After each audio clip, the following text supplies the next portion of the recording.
آپ نے یہ پوچھا کہ امام صاحب کا ہاتھ ٹوٹ گیا ہے تو وہ نماز پڑھا سکتے ہیں کہ نہیں؟ نماز پڑھا سکتے ہیں کہ نہیں؟ تو جواب یہ ہے کہ ہاتھ ٹوٹنا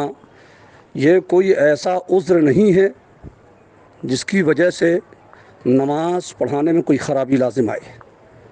ہاتھ ٹوٹ گیا ہے، ظاہر سی بات ہے کہ پلسٹر وغیرہ وہاں ہوگا، اور اس طریقے سے اگر کسی کو چوٹ لگ جاتی ہے اور وہاں پر پٹی بندھی ہے یا پلسٹر بندھا ہے کہ اس جگہ کو کھول کر کے دھلنا مشکل ہے، اور اگر دھویا بھی تو بھی نقصان ہے، کھولنا بھی مشکل ہے اس جگہ کو، اور اس جگہ ادھر پانی بہانا بھی نقصان سے خالی نہیں ہے، تو علماء کرام کا حکم یہ ہے مسئلے کی روشنی میں کہ اس جگہ مسح کر لیا جائے، باقی جگہ دھو لیا جائے، جو اعضائے وضو ہیں ان سب کو دھو لیا جائے، اور اس جگہ پر ہاتھ کو تر کر کے مسح کر لیا جائے۔ اور باقاعدہ یہ ٹمپریری کام اور کام چلاؤ گورنمنٹ نہیں ہے یہ کہ اس طریقے سے بھی ہو جائے گا، نہیں، باقاعدہ حکم شریعت ہے۔ اس طریقے سے اگر کوئی عمل کرتا ہے تو باقاعدہ اس کا وضو بھی ہو رہا ہے اور اس کی نماز بھی صحیح ہے۔ ظاہر سی بات ہے کہ یہ عذر وہ عذر نہیں ہے جس کو شریعت مطہرہ میں منع کیا گیا ہے کہ معذور شخص جو ہے اپنے جیسے معذور لوگوں کی امامت کر سکتا ہے، جو صحیح ہوں ان کی نہیں کر سکتا۔ یہ وہ عذر نہیں ہے اور نہ یہ وہ مجبوری ہے۔ جیسا کہ ہم نے بہار شریعت کا مطالعہ کیا اور سمجھا بات کو، تو اس میں ہمیں جو سمجھ میں آیا وہ یہی ہے کہ یہ وہ عذر نہیں ہے۔ صاحب بہار شریعت نے جو فرمایا کہ معذور شخص جو ہے اپنے جیسے عذر والوں کی امامت کر سکتا ہے، یعنی جو امام کو بیماری ہے وہی بیماری اگر مقتدی کو بھی ہے تو وہ ایسے آدمی کی امامت کر سکتا ہے، اور اگر امام کو کوئی ایسی بیماری ہے مقتدیوں کو وہ نہیں ہے تو امام کو امامت نہیں کرنا چاہیے۔ تو وہاں یہ ہاتھ پیر ٹوٹنے ٹاٹنے کا مسئلہ نہیں ہے، وہاں پر یہ ہے کہ کسی آدمی کو ہمیشہ ہوا خارج ہونے کی بیماری ہے، پیشاب کے قطرے گر جانے کی بیماری ہے، اس طریقے سے اگر کوئی بیماری اس کو ہے جس بیماری کی وجہ سے شریعت نے اس کو معذور کہا ہے، یہ ایک آدھ 2 منٹ یا کبھی کبھار والی بیماری نہیں ہوتی ہے، کنٹینیو اگر کسی کو ایسا مرض ہے کہ ہمیشہ ہوا خارج ہوتی رہتی ہے یا ہمیشہ پیشاب کے قطرے گرتے رہتے ہیں، نماز پڑھنے کا فرض ادا کرنے کا بھی ٹائم اس کو نہیں ملتا ہے، تو ان کے لیے حکم شریعت یہ ہے کہ وہ جو ہے ہر نماز کے وقت میں تازہ وضو کر کے نماز پڑھیں گے، اور نماز پڑھتے ہوئے اگر ان کی ہوا بھی خارج ہو جائے گی تو وضو نہیں ٹوٹے گا۔ نماز پڑھتے ہوئے اگر ان کے پیشاب کا قطرہ بھی گر گیا تو وضو نہیں ٹوٹے گا۔ تو یہ جو معذور ہے یہ دوسرا معاملہ ہے، یہ جو معذور ہے یہ دوسرا معاملہ ہے، اور اتفاقیہ طور پر کسی کا کچھ ہاتھ پہ ٹوٹ جانا یا بدن میں کوئی زخم لگ جانا جس کی وجہ سے پٹی بندھی ہوئی ہو تو اس جگہ پر وہ وضو کرتے وقت میں مسح کرے، نماز پڑھائے۔ ظاہر سی بات ہے کہ فرائض جو ہیں نماز میں اس کی پابندی جو امام کر ہی رہا ہے، قیام بھی کر رہا ہے، رکوع بھی کر رہا ہے، سجدہ بھی کر رہا ہے، قرات بھی کر رہا ہے، قاعدہ اخیرہ بھی کر رہا ہے، ان میں تو کوئی حرج ہے ہی نہیں۔ نماز میں جو واجبات ہیں ان پر بھی عمل ہو رہا ہے۔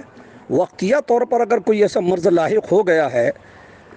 اور امام جو ہے مسائل کی رعایت کرتے ہوئے وضو اور نماز ادا کر رہے ہیں تو نماز کیوں نہیں ہوگی؟ نماز بالکل ہو جائے گی، بالکل نماز ہو جائے گی، اس میں کوئی حرج نہیں ہے۔ اب بھئی امام صاحب کوئی بھی ہوں، کہیں کے بھی ہوں، امام کے ساتھ اگر یہ حادثہ ہو گیا ہے تو مہینہ 2 مہینے کا کام ہے، اگر وہ تھوڑا بہت بھی ان کے اندر فٹنس آ گئی ہے تو اس طریقے سے وہ اپنا نماز پڑھا سکتے ہیں، اس میں کیا حرج ہے؟ کوئی حرج نہیں ہے، بالکل نماز ہو جائے گی۔ شریعت میں جس کو معذور اور عذر اور کہا گیا کہ وہ ایسا آدمی نماز نہ پڑھائے، وہ عذر الگ ہیں اور ان کے احکام بھی الگ ہیں۔ یہاں تک کہ حکم شریعت یہ فرمایا گیا ہے کہ اندھا آدمی اگر حافظ قرآن، قاری قرآن، عالم ہے اور اس سے بہتر مسجد میں کوئی دوسرا نہیں ہے تو وہی نماز پڑھائے۔ اب بتائیے آپ، ہاتھ پیر میں کوئی ایسی مجبوری ہلکی پھلکی ہے کہ تھوڑا سا لچک کے چلتا ہے یا کوئی اور پرابلم ہے لیکن وہ بہترین طریقے سے قرآن پڑھ سکتا ہے، مسائل جانتا ہے، تو نماز وہی پڑھائے۔ اس لیے میری آپ سے گزارش ہے کہ ان تمام مسائل میں پریشان نہ ہوں، اور دماغ میں یہ بات اچھی طریقے سے رکھیں کہ مصلی امامت پر جب امام کھڑا ہوتا ہے تو وہ مسائل کی رعایت کرتے ہوئے کھڑا ہوتا ہے، اسے شوق نہیں لگا رہا ہے کہ وہ آپ کی نمازوں کو برباد کرے۔ ہم بھی امام ہیں، ہمیں بھی آپ کی نماز کی فکر ہے، اور میدان قیامت میں ہمیں آپ سب کی نماز کا جواب دینا ہے۔ امام اگر اس طریقے سے نماز پڑھائے گا کہ نماز اس کی نہیں ہو رہی ہے، تو بولیے پھر بروز قیامت وہ کیا جواب دے گا؟ اس لیے امام ان تمام مسائل میں اس کی رعایت کرتے ہوئے مسئلے کے اعتبار سے کام کرتے ہیں۔ بس آپ سبھی لوگوں سے یہی ہم کہیں گے کہ اگر آپ امام کو امام سمجھتے ہیں، قابل سمجھتے ہیں، مسئلے مسائل کا جانکار سمجھتے ہیں اور بھروسے مند سمجھتے ہیں تو ٹھیک ہے، ورنہ تو پھر آپ کو ایسے آدمی کے پیچھے نماز پڑھنا ہی نہیں چاہیے۔ یا تو آپ الگ پڑھیں، کہیں اور پڑھیں۔ جب امام پر اعتبار ہی نہیں ہے آپ کو ذرہ برابر بھی، کسی کو بھی میں بات کر رہا ہوں، تو پھر ایسے آدمی کے پیچھے آپ کو نماز ہی نہیں پڑھنا چاہیے۔ امام جو ہے بھروسے مند شخصیت کو کہتے ہیں۔ مسئلے مسائل میں مقتدی کو جس پر اعتماد ہوتا ہے اسی کو امام بنایا جاتا ہے۔ بہرحال آپ کا جو سوال کا جواب ہے اتنا تفصیلی میں نے اس لیے دیا کہ آئے دن اماموں کے ساتھ یہ حادثات ہوتے رہتے ہیں، کوئی کہیں گر گیا، کہیں پڑ گیا، ہاتھ پیر فریکچر ہو گیا، کچھ معاملہ ہو گیا، تو اب برائے درد مندی اور بغیر اس کے جو ہے تو کسی دکھ درد میں شامل ہونے کے ہماری عوام جو ہے تو بس اسی میں لگ جاتی ہے۔ اس کو اس بات کی فکر نہیں ہوتی کہ امام کا کیا حال ہے، امام کا کیسا کیا چل رہا ہے، کیسی کیا مجبوری ہے، اس کی کوئی فکر نہیں ہوتی۔ بس اسی قسم کی فکر میں ہم سب لگ جایا کرتے ہیں۔ بس اتنا آپ دماغ میں رکھیں کہ امام ذمہ دار ہوتا ہے،